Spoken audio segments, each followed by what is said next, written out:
welcome for week 4 out of the 6 that I'm doing here. Hitler and Nazism, obviously not a cheerful topic for today, but it's an important topic and somewhat relevant, I think. On one level, you could say that that Nazism in Germany was just the German version of fascism as it had developed in Italy. As we'll see, the Nazis came to power in Germany much the same way that Mussolini came to power in Italy, and for many of the same reasons. But on another level, of course, Nazism was something different from fascism and much more evil, much more dangerous. Unlike Mussolini, Hitler and the Nazis were obsessed with eliminating a very specific threat as they saw it. The Jewish people who lived in Germany and, according to Hitler, were undermining the purity of the German race and conspiring to try to destroy German civilization. So you have a racial component that wasn't really there in Italy. And you also, Hitler and the Nazis, were obsessed with the idea of national expansion, the search for what they called, and my German pronunciation is terrible, so apologies in advance, the search for Lebensraum, living space. Hitler and the Nazis believed that they really needed to expand into Eastern Europe to create more space for Germans to live and work, to grow food, do all the good things that they wanted to do, and the people in Eastern Europe were sort of just in the way. Now, Mussolini had no interest in starting a world war. Hitler was eager to start a world war once he thought Germany was ready. All right, so how did he get there? The Weimar Republic in Germany that was created in 1918 was cursed from the very beginning. Part of the problem is until late 1918, the German people thought they were winning the war. Each nation had a pretty powerful propaganda machine, churning out patriotic stories and making it sound like victory was around the corner. And that was happening in Germany too. But in the fall of 1918, those guys who were running the German army, Paul von Hindenburg on the left and Erich von Ludendorff on the right, they could see the writing on the wall. They could see that Germany was going to lose the war, mainly because millions of American soldiers were landing in France, and some had already contributed a lot to the fighting, more were coming, and they knew they were going to lose. So they're very crafty people, these two guys. They persuaded Kaiser Wilhelm to abdicate, the theory being the Allies, England, France, and the United States would be more charitable if the Kaiser was gone and a republic was running Germany. That was their theory. And so they persuaded the leading political parties in the Reichstag to declare a republic. And at that time, the Socialist Party was the largest party in the Reichstag, and the Catholic Party was second.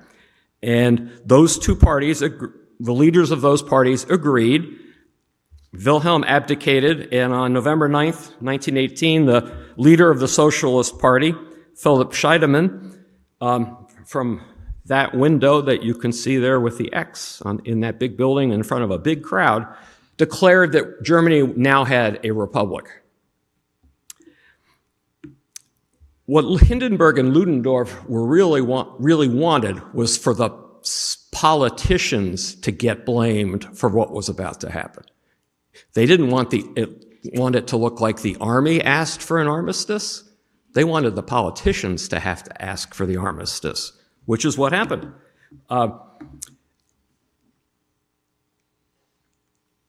Because the German army was still sitting in northern France and Belgium, it didn't really look to the German people like they had lost, right? Their army hasn't been pushed back across the Rhine. They haven't been occupied by anybody.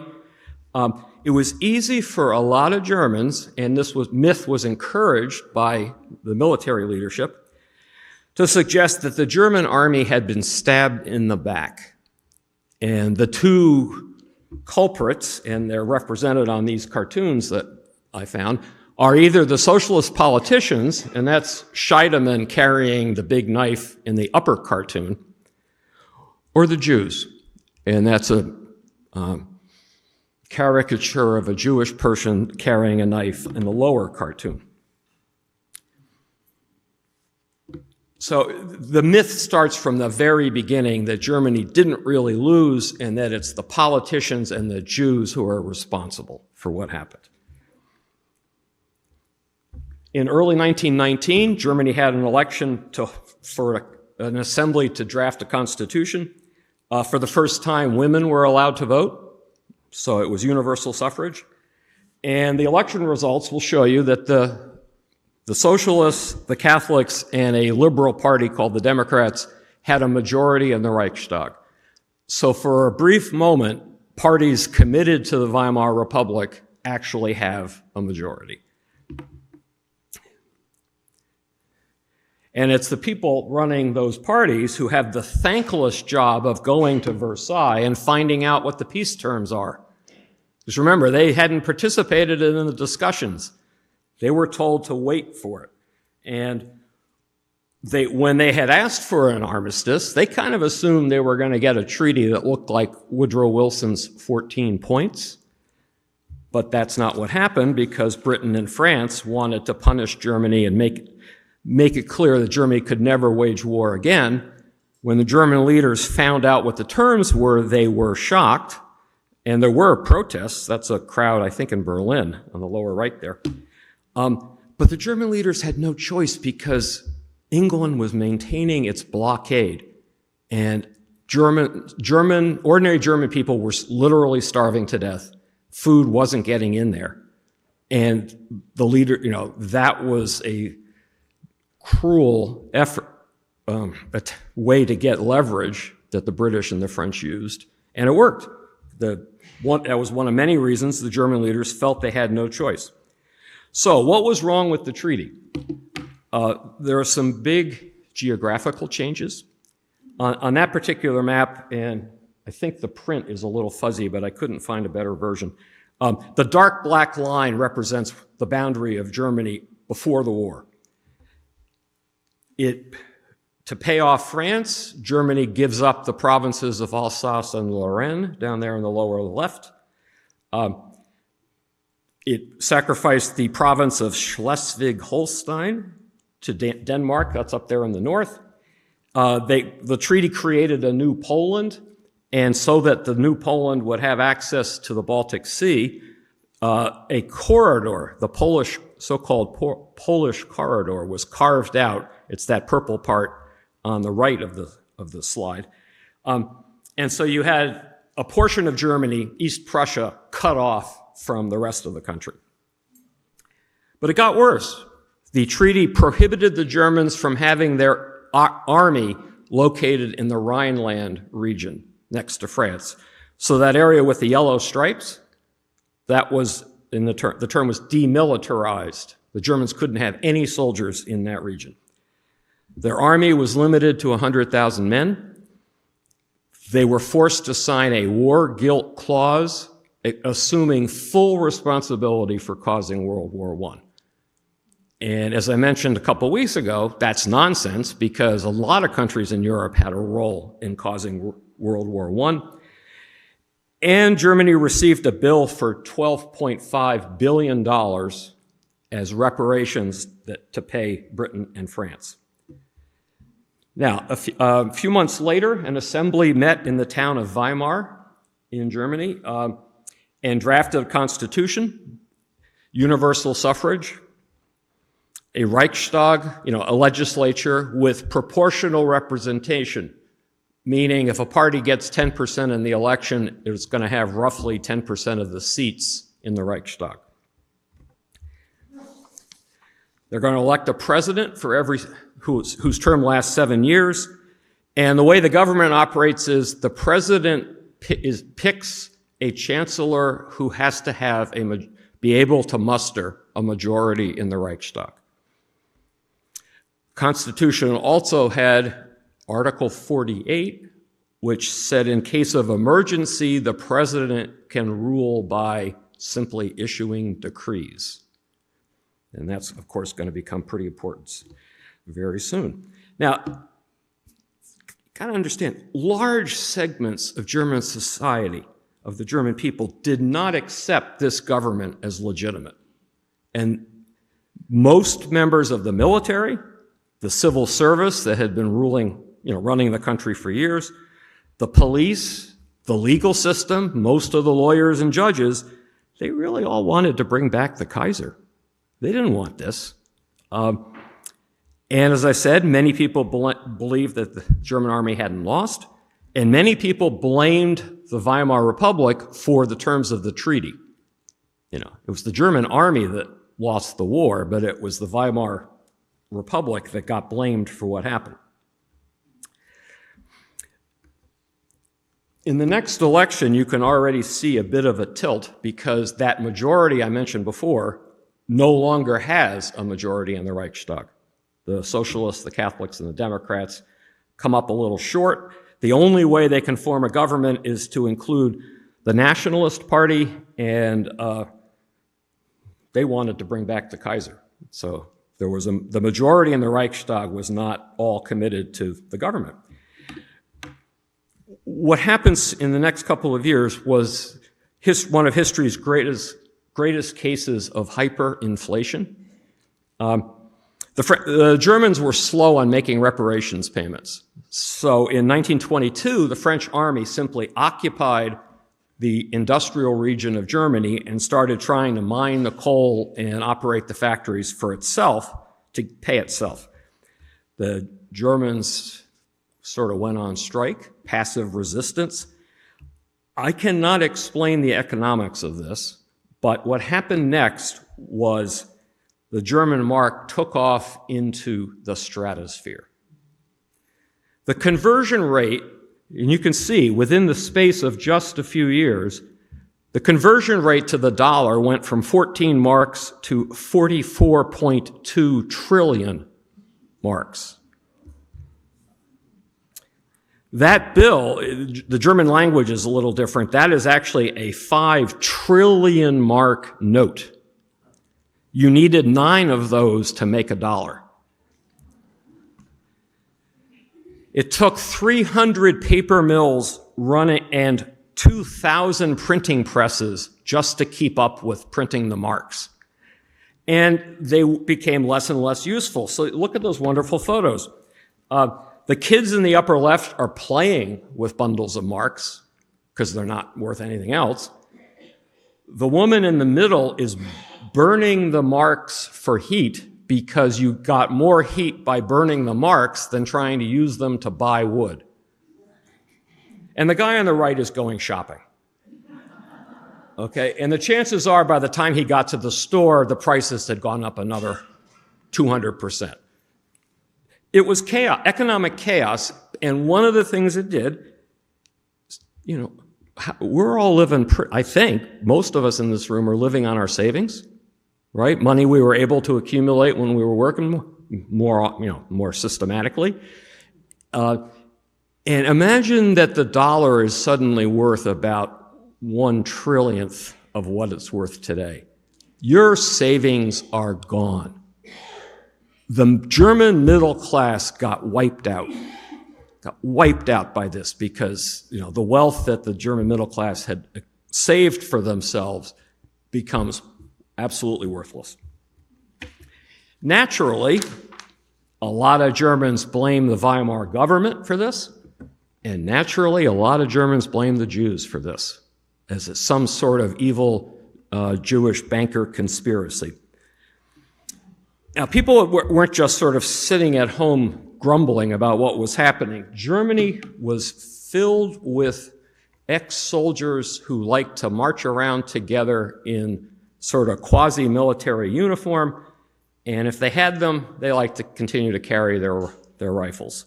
There are paramilitary groups all over the country. They want to overthrow the Constitution, rebuild the German army, and recover the territory that was lost by the treaty. These guys are fanatically opposed to communism, and they are extremely anti-Semitic. They were very good at parading through the streets. and getting into fights with socialist groups and communist groups who also like to march in the streets. So you have a lot of street battles, literally. And these guys were also good at political assassinations. Between 1919 and 1923, 400 socialist and Catholic politicians were murdered by people like those guys.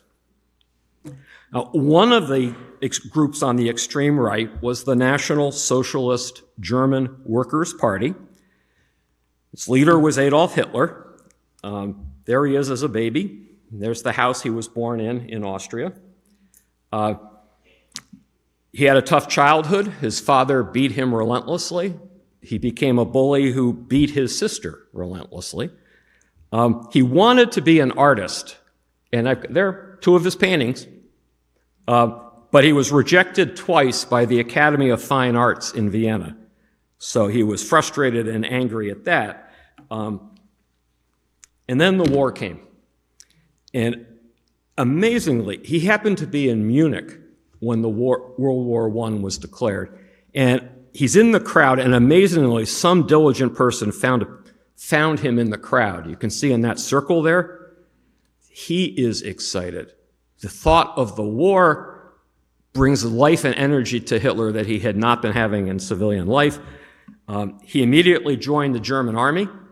Now, technically, he was Austrian, and they should have shipped him across the border to fight in that army. But no, he stayed in the German army. He was wounded twice. That picture on the lower right is him recuperating from one of the injuries.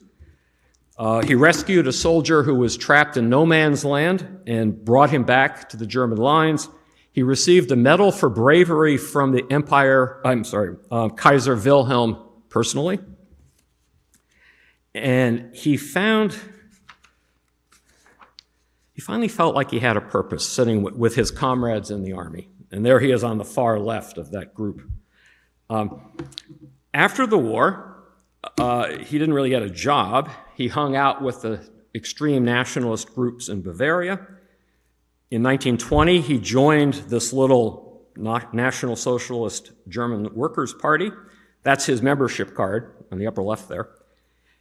The program of this National Socialist Party was to create a strong national government, get rid of the Republic, unify all ethnic Germans in Europe within the single borders of Germany, revoke the Treaty of Versailles, and deprive Jews of their civil rights.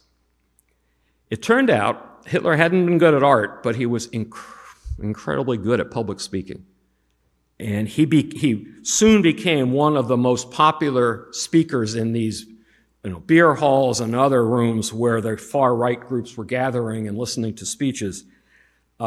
He looks spontaneous when you watch him, and I have a couple of clips to watch, but he rehearsed over and over again, even his gestures, everything in front of a mirror, so that it was really a finished performance.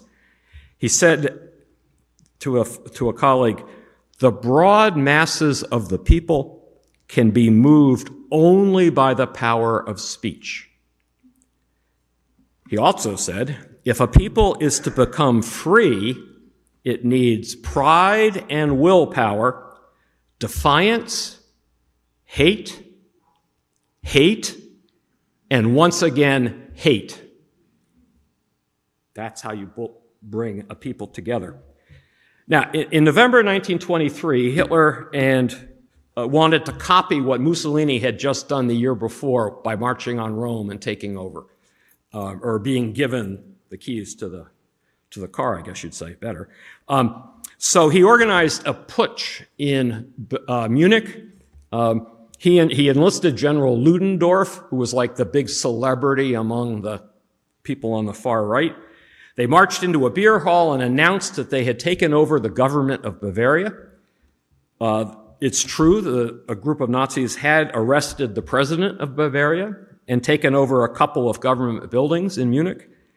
But the army and the police remained loyal to the Republic and quickly crushed this beer hall putsch. Hitler goes to prison. Well, first of all, he turned the trial into kind of a forum. They gave him opportunities to make speeches while he was a defendant at the trial that were, outrageous. He gets sentenced to 5 years in that jail in the upper left there. It was a pretty cushy prison sentence. He had a lovely room. He had lots of visitors. The guards greeted him with Heil Hitler. He found time to write Mein Kampf, and he was released after only 9 months. The guy had committed high treason with the aim of overthrowing the government, only sentenced to 5 years because, as the prosecutor put it, Hitler deserved credit for his honest efforts to inspire belief in the German cause. And he also said, this is the prosecutor, as human beings, we cannot withhold our respect from Hitler. Okay, so major institutions of the German government are sympathetic to his message. The court system treats him very leniently. If a socialist had been brought in on some minor charge, or a communist, they'd be in jail for a long time, not Hitler. Now, for a couple of years in the late 20s, it almost seemed like the Weimar Republic might succeed. The economy grew. The U.S. was loaning lots of money to help rebuild the German economy. We were loaning more than the Germans had to pay in reparations. So the economy grows. It almost looks like things are going to work out. And then the Depression comes. And in the space of just a couple of years, the German economy slumps really badly. The stock market crashes in New York. American banks start to call in their loans. They've made a lot of loans to German companies or the German government, and they start demanding all those loans get repaid. Industrial production went down 40% in just 3 years. Like the United States, the first years of the Depression were filled with suffering for the German people. Bread lines, that's up the upper right there. The people in the upper left are trying to get their money out of a bank that has closed. You had a lot of political agitation as a result. The Communist Party speakers were everywhere, and the communist message was pretty simple. We were right. Capitalism is doomed. Look at this. The capitalist system has completely collapsed. The communists had an appealing message to a number of Germans. The Weimar political system could not cope with all this disorder, and what you see is a polarization of where people are voting. So I've got the percentages down there, and you can see in the space of 8 years, the socialists shrink, the traditional nationalists shrink, the Catholics remain around stable, some of the little middle-class parties disappear, and who grows? The communists and the Nazis. The communists doubled their votes in just a fairly short period of time, but it's the Nazis who gain the most from the Depression. Hitler is everywhere campaigning in the late 20s and early 30s. He predicted in 1930, and he said he was speaking with, quote, almost clairvoyant certainty, that the victory of our movement will take place within 2 to 3 years. And he was exactly right. Nazi votes went from 3% in 1928 to 33% 4 years later. Now, the Nazis do not have a specific political program of the sort that you might think of. Their program, this quote's going to sound familiar, was to make Germany great again. And that is most definitely a phrase that was used over and over and over. And their program was to eliminate the evil influence of communists, socialists, and Jews. Hitler presented himself as the savior of Germany. His assistant, Joseph Goebbels, and we'll see a picture of him in a few minutes, Goebbels wrote that the masses see in Hitler their last hope. And his name has become for millions the shining symbol of Germany's will to freedom. All right, December 30, 1930 election. The Nazis get 6.5 million votes. With that, the mathematics there makes it, there's no way to form a majority of parties in the Reichstag at that point without the communists or the Nazis. And the other parties were all at each other's throats. There's total chaos in the Reichstag. People are yelling at each other. People are fighting each other on the floor of the legislature. It's chaos, and so Hindenburg, General Hindenburg, is now the president of the Republic, and the chancellor was Heinrich Brüning of the Catholic Party. Brüning asks Hindenburg for permission to use those emergency powers I mentioned a little while ago. If you can't run the country with the Reichstag because they can't agree on anything, the president can give Brüning the emergency power to just govern by decree. Govern by decree. And that's, for the next 2 years, that's what Brüning did. The legislature, if it meets at all, is just it's sort of like the wide world of wrestling or something. It was just combat on the floor of the place. Meanwhile, the number of the Nazi paramilitary force in the streets, the stormtroopers, or the SA, they're up to 300,000 of them by 1932. That's a lot of people who can use their force. In July 1932, another election. Now the Nazis are the biggest party in the Reichstag. But there's still no way to form a majority. They have another election a few months later in November. The Nazis actually lost a few votes. It was almost as if some of the German people were getting a little tired of the message. It's almost, with hindsight, you can persuade yourself that they had actually peaked. You know, we'll never know. But there's still, after this election, there's still no way to form a government without the Nazis as part of the majority. At this point, the Chancellor of Germany was Franz von Papen, another Catholic politician.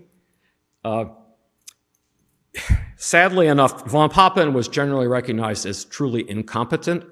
The French ambassador once said that von Papen, quote, enjoyed the peculiarity of being taken seriously by neither his friends nor his enemies. All right, so working with Papen, trying to figure out how to solve this mess, was General Kurt von Schleicher. He's there on the right. He's the Minister of Defense. And they think, well, all right, let's try to make a government with the Nazis. They offer Hitler the position of vice chancellor. It's kind of a ceremonial position. It's a little bit like being named vice president. Not anybody's. Hitler took a gamble and refused. He wanted to see what would happen. He was holding out to be chancellor.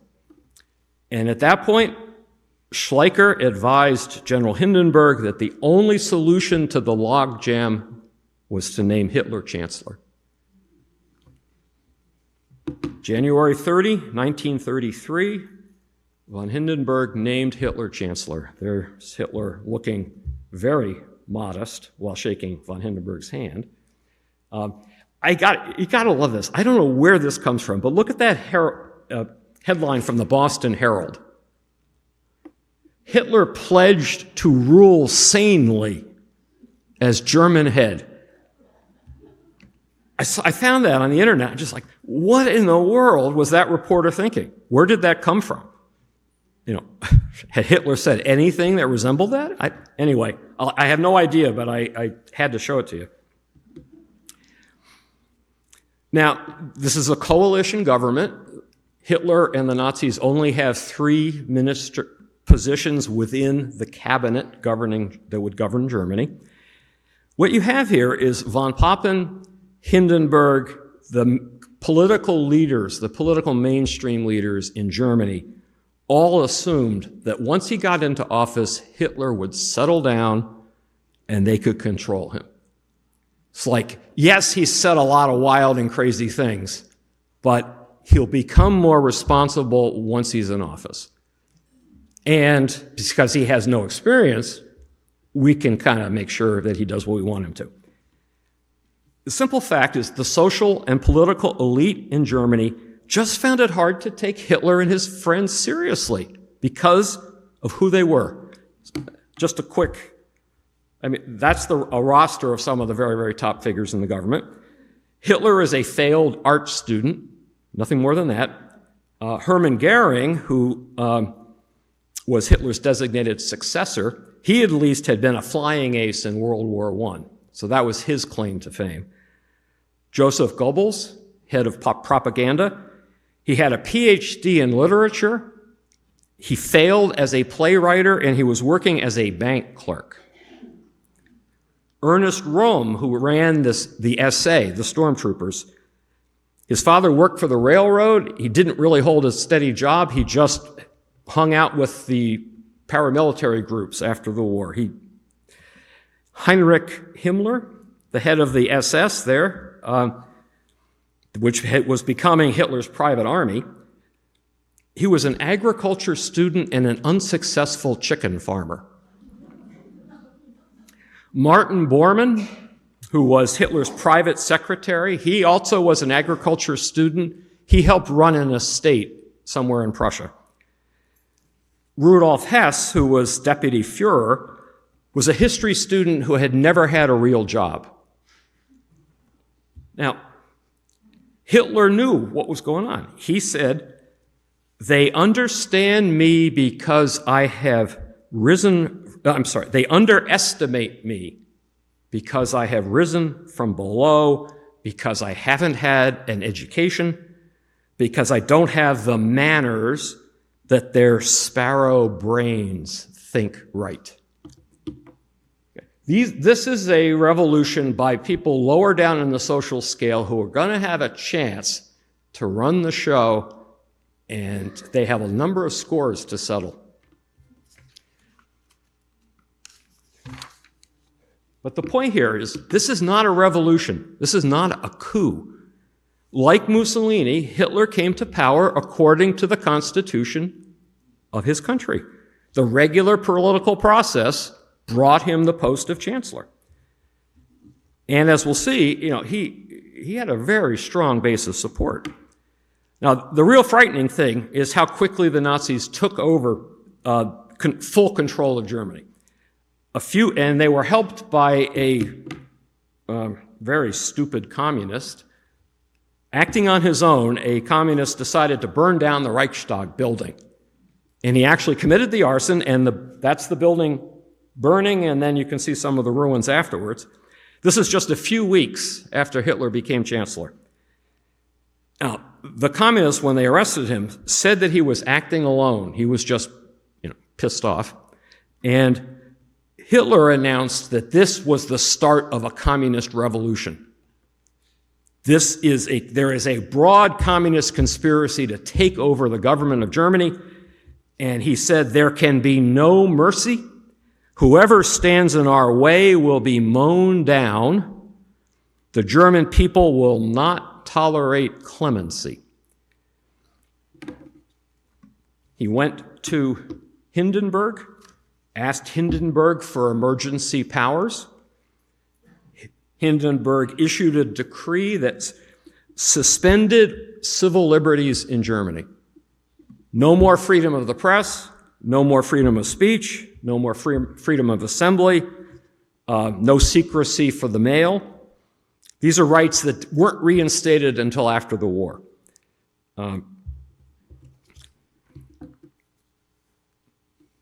With the Nazis firmly in control, there was an election in March 1933, and the Nazi stormtroopers attacked. This is a lot like Mussolini's black shirts. Attacked the opposing parties, socialists and the communists, attacked the labor union offices. There were pitched battles in the streets. But it's worth noting that even with all that intimidation, the Nazis still didn't get a full majority. They needed the Nationalist Party to help them have a majority in the Reichstag. Now, The Reichstag, very conveniently, in March of 1933, passes what was known as the Enabling Act. The Nazis outlawed every other political party. They put their political opponents in a brand new camp located at Dachau, which is a suburb of Munich. Total aside, but I was once in Munich and I went to an art museum, and there were these lovely 19th century landscapes of river scenes, but the label, there were like, sunset at Dachau. Dachau at the time was, I'm sure, just a charming little rural town, but you can't look at that now with it. Anyway,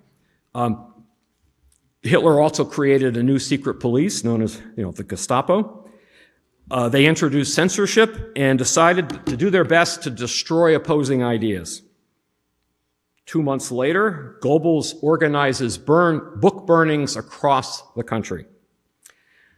The targets included the obvious people like Karl Marx, Sigmund Freud, Alfred Einstein, but also a lot of literature that these guys didn't like. Proust, H.G. Wells. They even burned Jack London and Upton Sinclair and Ernest Hemingway.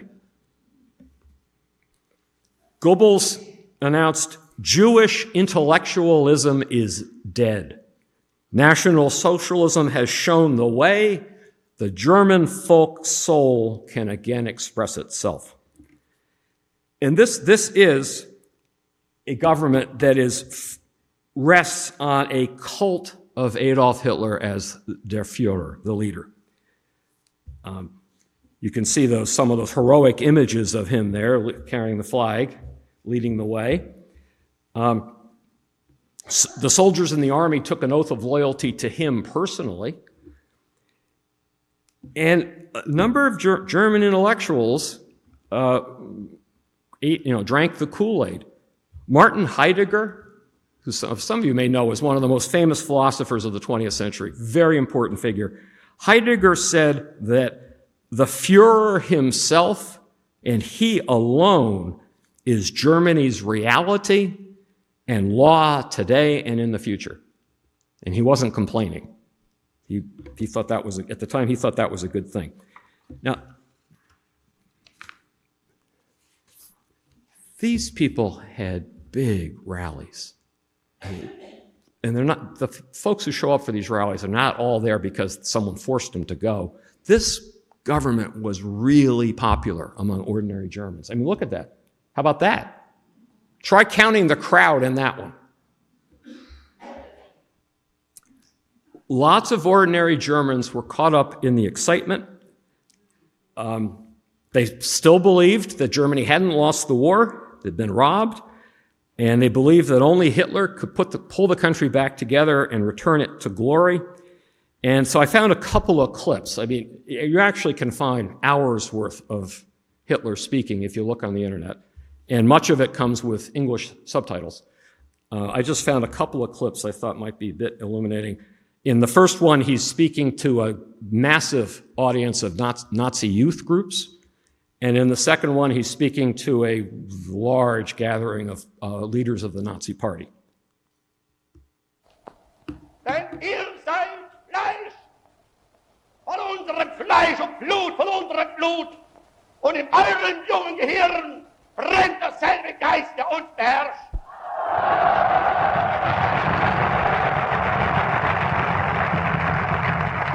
Ihr könnt nicht anders sein, als mit uns verbunden. Und wenn die großen Kolonnen unserer Bewegung heute Siegen durch Deutschland marschieren, dann weiß ich, ihr schließt euch den Kolonnen an. Und wir wissen,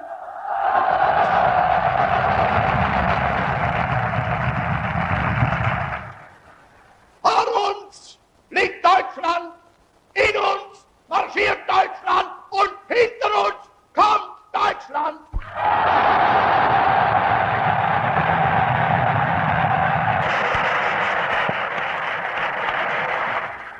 Es ist unser Wunsch und Wille, dass dieser Staat und dieses Reich bestehen sollen in den kommenden Jahrtausenden. Wir können glücklich sein zu wissen, dass diese Zukunft restlos uns gehört.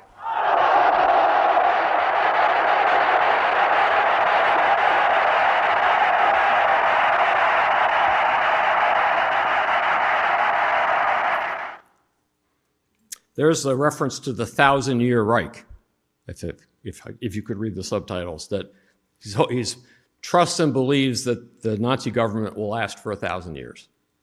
And he's confident that history is on their side. Hitler told an early cabinet meeting that the next 5 years must be dedicated to rearming the German people. The government started spending heavily on industry, synthetic oil, petroleum, rubber. They were trying to make the German economy self-sufficient so that they could go to war without needing anything from anybody else. So with synthetic oil and petroleum and rubber, you could keep your army moving without imports. They did so much government spending that unemployment pretty much disappeared. Everybody was at work. Huge increase in the amount of military spending. By the end of the 30s, they're up to over a third of the entire economy the money is being spent on the military. Now, Hitler delivered on his promise to restore Germany's power in the world. He began in 1936. Remember, I told you that the German army was not allowed to be stationed along the Rhine River next to France.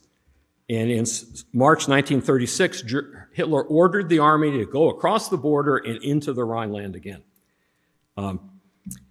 He was prepared to issue an order to have everybody come running back if Britain and France had objected. He was not at all confident about how Britain and France would respond.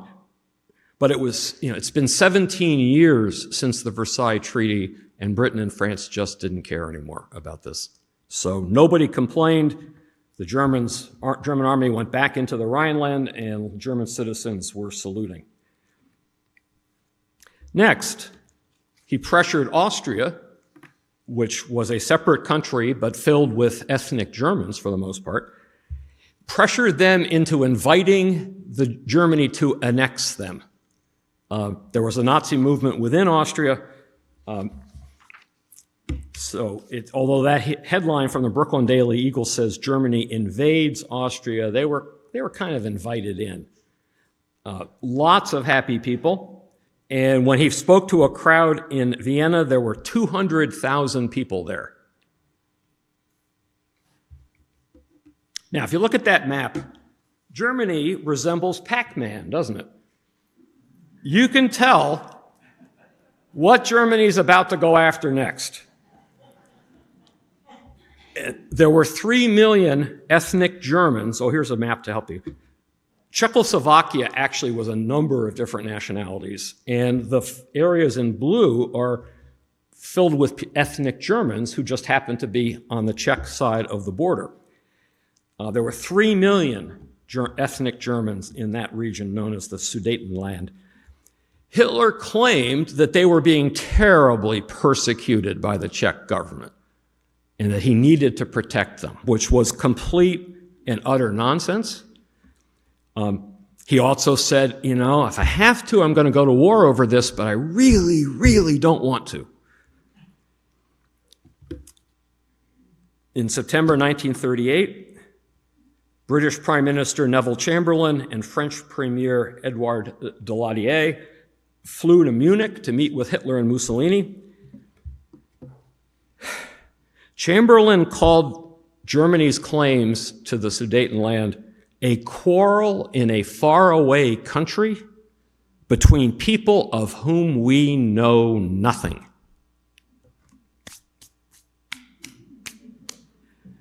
But hindsight's obviously 100%, but you got to remember, what happened to Britain and France during the war? They lost millions of their young men. They lost a generation of young men. Those guys were desperate to not get in another war.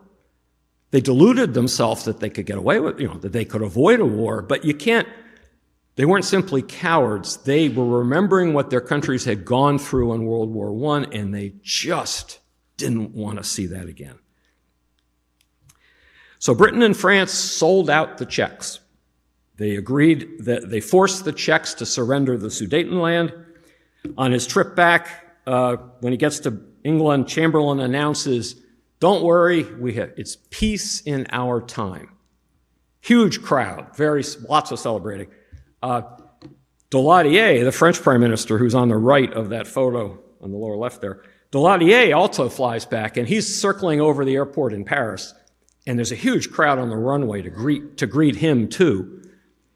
And he looks down and he asks one of his assistants, "What are all those people doing there?"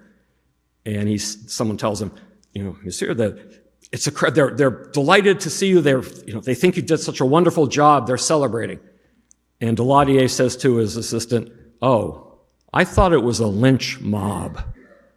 A lynch mob, because Daladier had a better sense of what they had just done. Okay. The next day, the German army moves into the Sudetenland. Ethnic Germans are very, very happy. And the day after that, Hitler told his aides that he was planning to seize the rest of Czechoslovakia as soon as he could get away with it. In March 1939, he did. Sent the German army in to occupy the rest of Czechoslovakia. You see him reviewing the troops in Prague there. This is the turning point for Britain and France, because up until then, Hitler had at least the illusion of a message that he's just worried about ethnic Germans who live in other countries. He wants to get them in Austria, he wants to get them from Czechoslovakia, but he at least had a rationale. Now he has no rationale. This is pure conquest, no ethnic Germans to protect. And the leaders of Britain and France finally realized this guy is never going to stop. So in the summer of 1939, Germany now is the colored areas on the map there. And it's not quite Pac-Man, but you can kind of see that they're looking in the direction of Poland, as might well be the next place to go. Chamberlain and Daladier pledged that their countries would protect Poland if it was attacked. In August of 1939, Hitler and Stalin signed one of the most cynical treaties in history. They pledged for 10 years they wouldn't attack each other. This is Hitler and Stalin, who hate each other's guts. The photo there is the German foreign minister shaking hands with Stalin. I love this political cartoon. You've got Hitler and Stalin tipping their caps to each other. That body on the ground is Poland. And Hitler is saying, "The scum of the earth, I believe." And Stalin is saying, "The bloody assassin of the workers, I presume." But they're being very polite. What they'd really done is agreed to divide Poland in the middle. Hitler was happy. Russia wouldn't get involved if he attacked Poland. Stalin was happy because he bought himself a few hundred miles worth of Polish territory to keep Hitler at a distance. 1 week later, Hitler invades Poland. September 1st, 1939. At this point, Hitler assumes that for all their talk, there's no way Britain and France are going to get involved in this. They're not going to come all the way across Europe to try to protect Poland. They're bluffing. But this time he guessed wrong. And on September 3rd, Britain and France declared war, about 20 years after the end of World War I.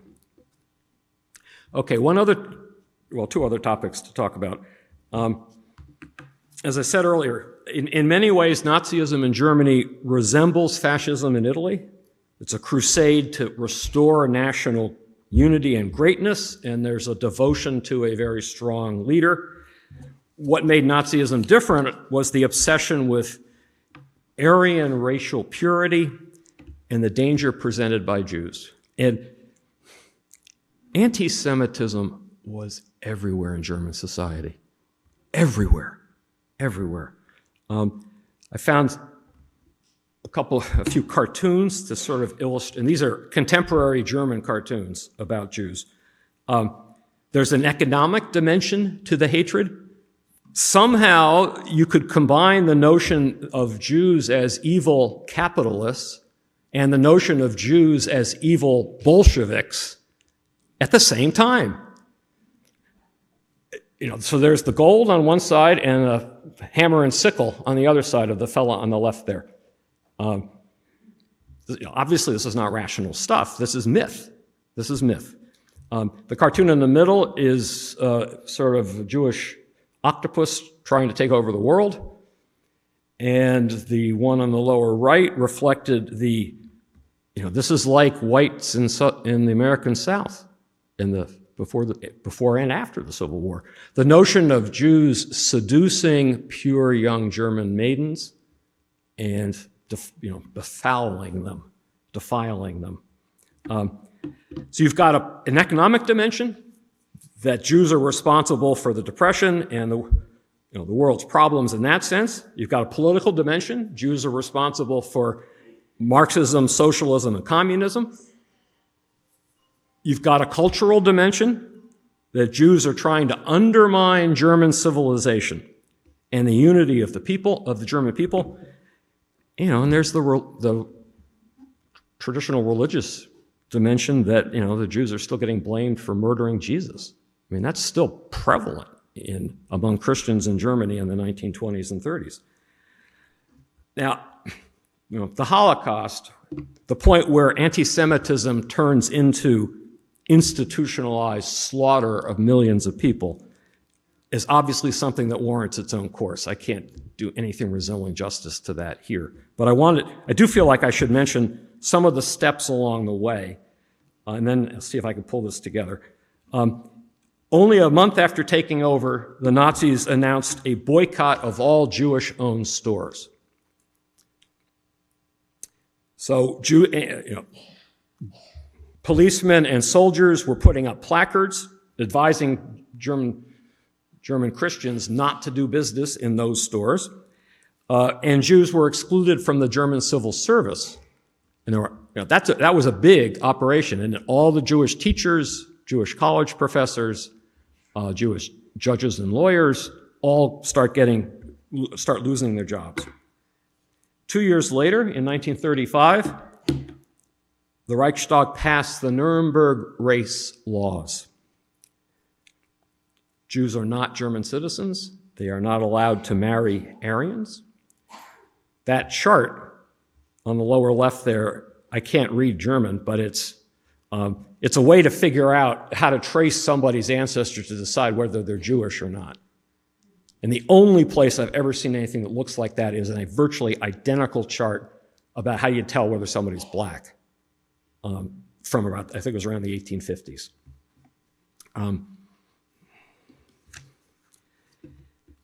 In November 1938, the Nazis organized, this is not just random mobs, this is an organized attack on Jewish businesses and synagogues throughout the country.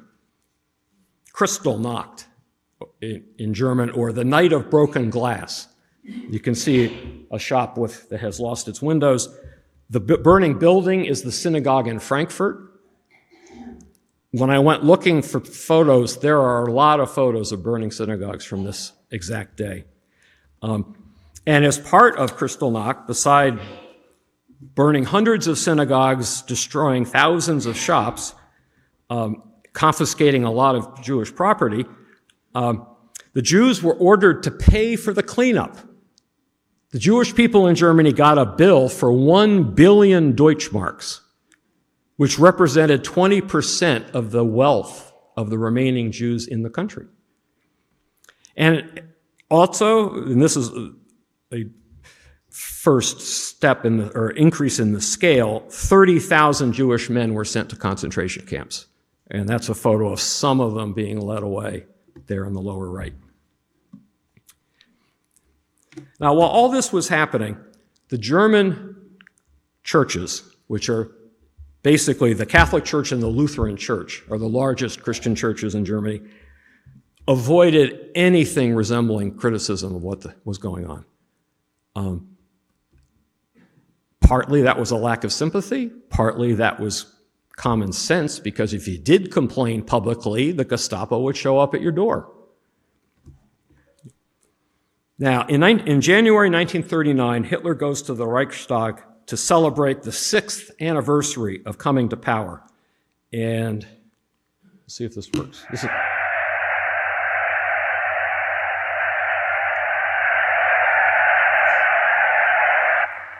heute wieder ein Prophet sein. Wenn es dem internationalen Finanzjudentum in und außerhalb Europas gelingen sollte, die Völker noch einmal in einen Weltkrieg zu stürzen, dann wird das Ergebnis nicht die Bolschewisierung der Erde und damit der Sieg des Judentums sein, sondern die Vernichtung der jüdischen Rasse in Europa.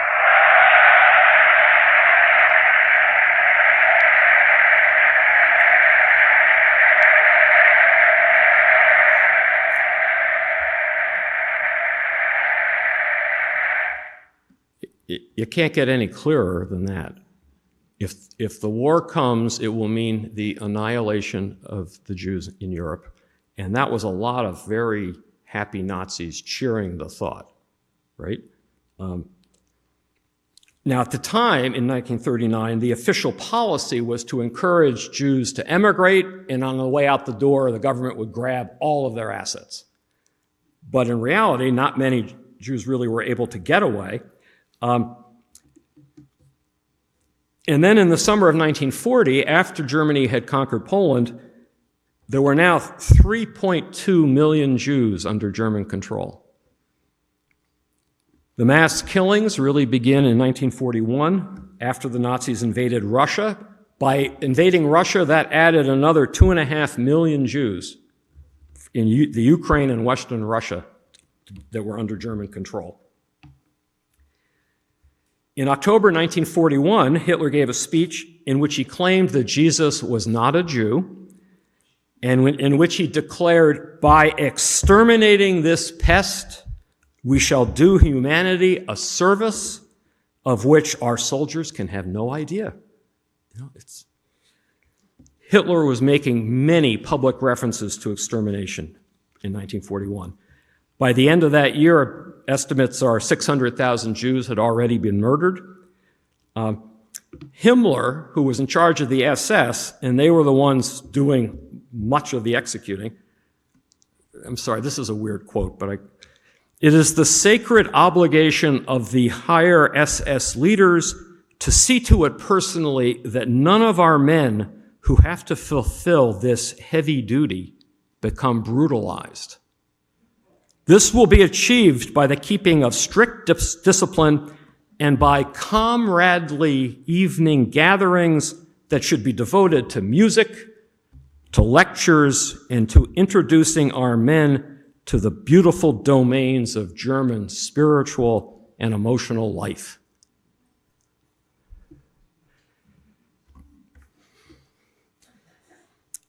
In January 1942, 14 of the leading Nazis met at that villa in Wannsee, which is a suburb of Berlin. The building's still there. The meeting was chaired by Richard Heydrich. He reported to Himmler at the SS. He was passing on to the group instructions from Hermann Goering, which were to, quote, "make all necessary preparations for a final solution of the Jewish question." Adolf Eichmann, that's him there with the hat, who worked with Heydrich, he helpfully typed up a list of how many Jews there were in Europe. That's his list. That's his actual list. He counted 11 million if they could conquer all of Europe. The meeting came up with plans to send some able-bodied Jewish men to labor camps, and then everybody else would get what they referred to in the report as suitable treatment. There were 30 copies of the report. That's it there on the left. Only one copy survived the war. So that's how we do know what happened at the meeting. After the meeting, Heydrich told his staff to figure out the most efficient way to do it. And they decided that the most efficient method was Zyklon B, which is a form of cyanide gas. So after that conference, the pace of the gassings and the deportations drastically speeds up. Auschwitz opened in the summer of 42. All right. By the middle of 1943, if not before, many, many Germans knew what was happening, knew that Jews were being systematically murdered. Soldiers in Eastern Europe at the camp, soldiers would write letters back home about what they were doing. People report, members of the army who went out to visit came back to other parts of Germany and told people what was happening. The notion that most Germans didn't know what was happening is a myth that was invented after the war. No Christian religious leader publicly complained about. Pope Pius XII complained, but what he complained about was that the Nazis were murdering mentally ill people, which they were doing and which is terrible. But there's no evidence he ever voiced a protest about the killing of the Jews. All right, and as we know, Hitler and the Nazis managed to murder 6 million human beings, 6 million people. All right, so in the time remaining, Nazism in Germany is obviously an extreme case, but I think there are some lessons we can draw. The Weimar Republic is really a tragic example of what can happen to a democratic government if not enough people believe in democracy. Majority of ordinary Germans weren't committed to that form of government. Hitler delivered a lot of things that ordinary Germans wanted. Full employment and economic growth, a higher standard of living, big profits for business and industry. All that government spending on the military funnels money. It's a public works project that funds money into people's pockets. Politically, he delivered the end of the threat of Marxism in Germany, and he provided a strong national government, which, after the chaos of the Weimar era, a lot of Germans were happy to have. He lifted the shackles from the Versailles Treaty.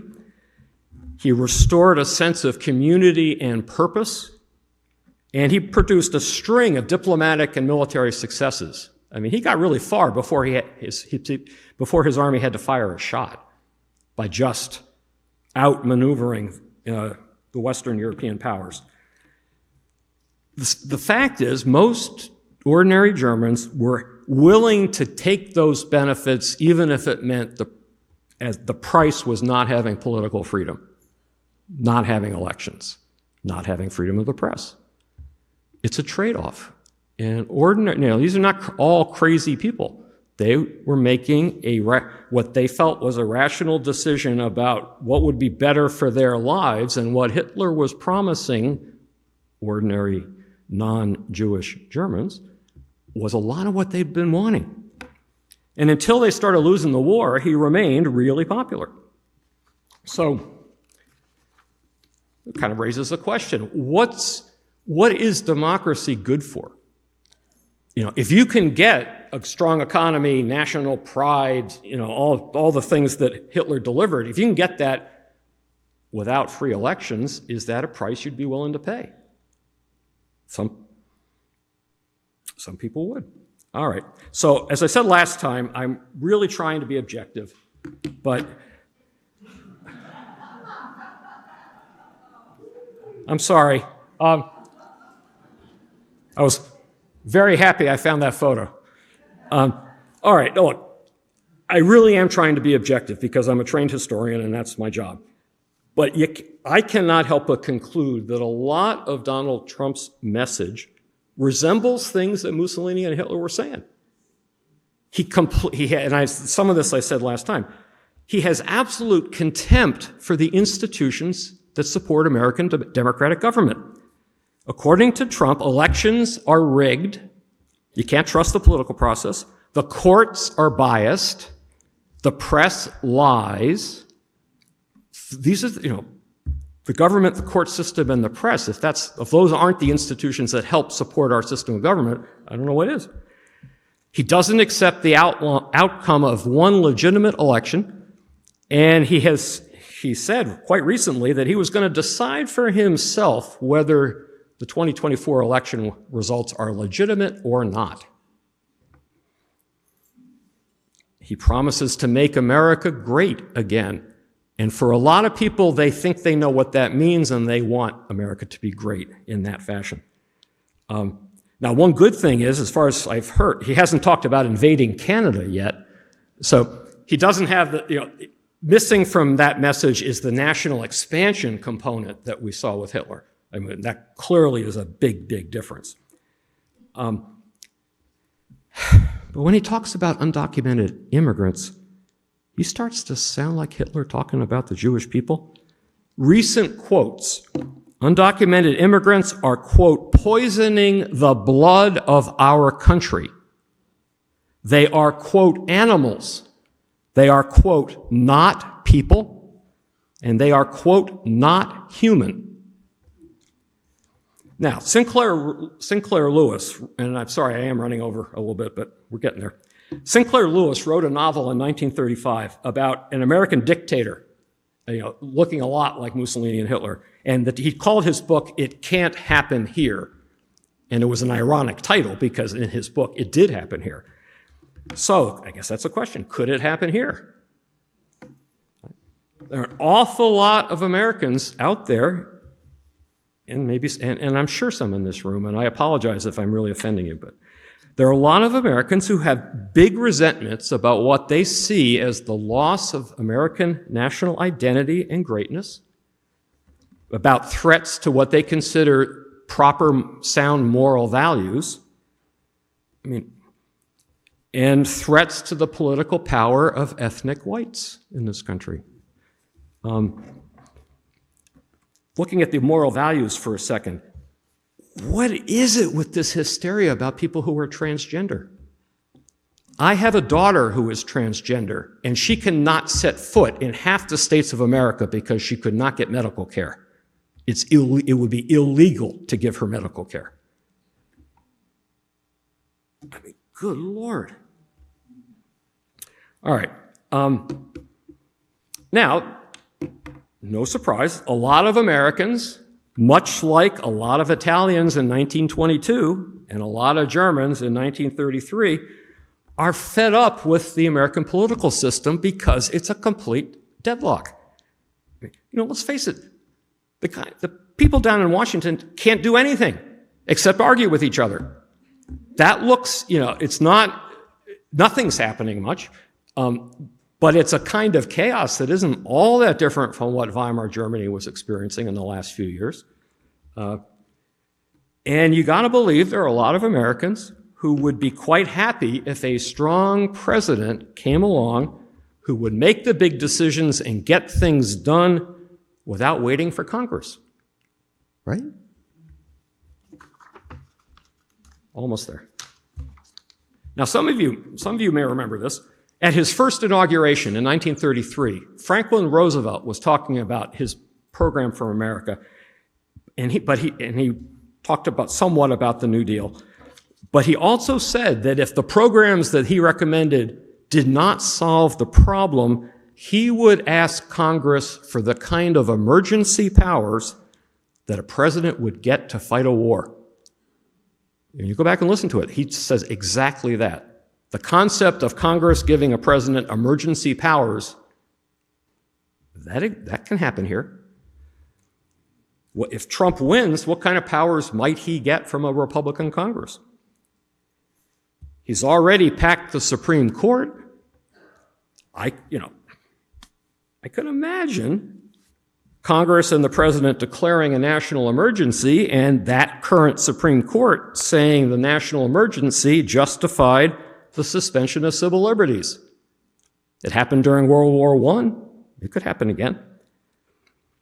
Now, this one is maybe less useful for him. The guy's 77 currently, but Republican state legislatures could amend the Constitution and get rid of the 2-term limit so that we could have a president for life. Easy enough to do if enough states are in favor of it. Now, Trump says he doesn't, and I really am almost done. Trump says he doesn't want detention camps for undocumented immigrants, but you can't deport thousands of them if you don't round them up and put them someplace. And where you put them is going to look a lot like a camp. And there's an American tradition for this one, too. It's not the first time in our history that we rounded up innocent people and put them in camps behind barbed wire. It's been done. And the Supreme Court said it was okay because of the national emergency. That is one of the most despised decisions in Supreme Court history, but it's still on the books. It's never been overruled. And if you round them all up and you can't find a place to deport them, what happens next? All right. So, I really, obviously, I really hope things that I've just talked about never happen here. But I think it's going to require a lot of Americans to take seriously what the stakes are and to decide whether democracy is worth it. Winston Churchill once said that democracy was the worst form of government ever invented except for all the others. And, democracy is messy. There's lots of parties, there's lots of arguments, there's lots of interest groups. Yes, it's messy, but there's still choice. But you have to want to have it. You have to want to have that choice, and you have to want to not sacrifice too many things just to get America great again. All right. So next week, I'm going to talk about the Cold War. Same time, same place. Thank you all for listening.